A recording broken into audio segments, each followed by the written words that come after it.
Oser, c'est de l'ordre de la hardiesse, c'est avoir le courage de. En fait, c'est une action, c'est l'élan vert. Oser, en fait, ça a toujours été ma devise. J'ai commencé à oser à 8 ans. J'étais une enfant très très timide, qui était effrayée du reste du monde. Et tout d'un coup, j'en ai eu assez d'être enfermée dans cette solitude. Je voulais aller vers l'autre. Et j'ai demandé à mes parents à faire du théâtre. J'ai osé. Je vais définir le soi par rapport au moi. En fait, comme j'ai pu dire avant, la différence entre problème et problématique. Le moi, c'est le problème. C'est ce qui est conscient, c'est ce qu'on voit.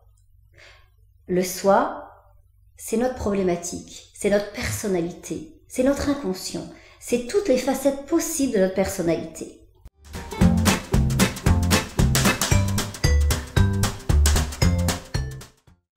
Et bien là, cette fois, l'exemple, c'est moi. Je vous parle de moi parce que je crois que tout ce que je dis, tout ce que je transmets est légitime parce que je l'ai expérimenté, parce que je l'ai vécu. C'est ce qui fait que ce que je vais proposer au 86 bis a du sens et que je suis crédible. J'ai fait donc tout un chemin d'individuation pour aller vers moi. Le théâtre, c'était une grande expérience pour moi. J'étais tellement timide et je me rappelle de cette situation. J'arrive, je dis à mes parents, je veux faire du théâtre. On m'entendait à peine. Et j'arrive devant la professeure, j'avais travaillé une scène, je me disais, sur la scène c'est bon, dans la vie c'est dangereux, mais sur scène c'est pour de faux, donc je risque rien. Donc ma professeure, elle me dit, comment tu t'appelles? Je dis, répète, parle plus fort. Elle dit, bon, écoute, viens sur scène me présenter ce que tu as proposé. Et là, sur scène, comme c'était pas moi, comme je risquais rien, j'y suis allée, j'ai parlé fort, oh, enfin j'avais un espace où je risquais rien. Et puis, je suis redescendue, elle m'a redemandé comment je m'appelais, et c'est pas grave, je suis redevenue une toute petite voix comme ça. Alors elle m'a dit, remonte sur scène pour me dire comment tu t'appelles. Et là, je lui dis, je m'appelle Nathalie. Et elle m'a dit, je me rappellerai tout le temps, tu devrais faire du théâtre dans la vie. Eh bien, j'en ai fait mon métier. J'en ai fait mon métier, je suis devenue comédienne professionnelle. Donc, j'ai passé beaucoup de temps comme intermittente du spectacle. J'ai appris ce que c'était que la précarité. Parce que quand on est intermittent, on ne sait pas de quoi sera fait le lendemain. Il faut toujours trouver des contrats. On n'est pas dans la sécurité, c'est sûr. Et puis, on est dans la passion. J'ai travaillé sur Paris. Et puis, quand je suis revenue sur Angers, j'ai commencé à me sentir prisonnière de l'univers artistique. Je considérais aussi que c'était trop fermé. On se retrouvait entre nous, on avait le même langage. Et j'ai voulu aller un petit peu plus loin dans la vraie vie. En fait, j'étais prisonnière de cet imaginaire.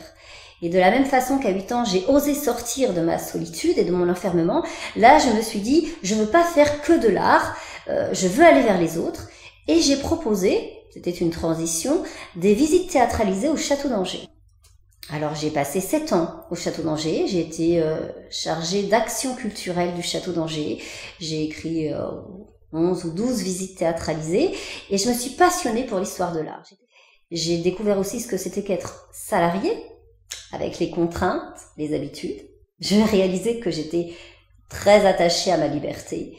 Et d'ailleurs, au bout de 7 ans, moi j'avais le sentiment d'étouffer encore dans ce système, dans cet espace, dans ce château. Et j'ai décidé de sortir pour créer la scène de poche. Nous avons décidé en fait de créer un petit théâtre au fond du jardin pour un lieu d'expression. Et ça a été une très très belle aventure.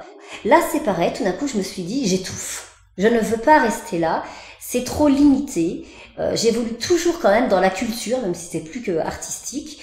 Et j'ai voulu aller vers ce qui me faisait le plus peur, vers ce qui était considéré pour moi comme finalement l'ennemi, c'est-à-dire l'entreprise. Et j'ai décidé de m'inscrire en 2012-2013 à la formation DU Coaching, pratique de l'accompagnement qui était dispensée à l'UCO d'Angers.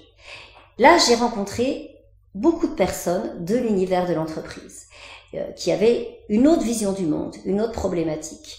Et ça m'a vraiment, vraiment passionnée. Pour moi, c'était sortir de cet enfermement du culturel pour aller vers la différence, vers l'autre. Donc c'est une logique plus concrète, plus objective. Chez les artistes, on est éminemment subjectif, de l'ici maintenant.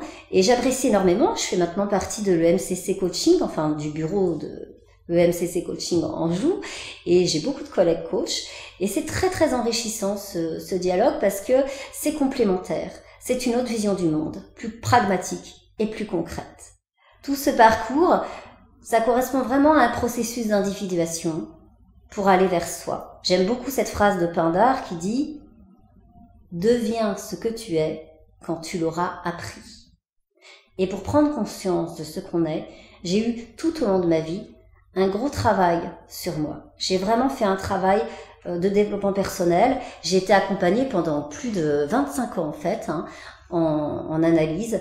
C'était essentiel de prendre conscience de toutes ces étapes et ce travail d'accompagnement, de reconnaissance, renaître à travers l'autre en reformulant, m'a aidé et m'a permis d'aller vers moi.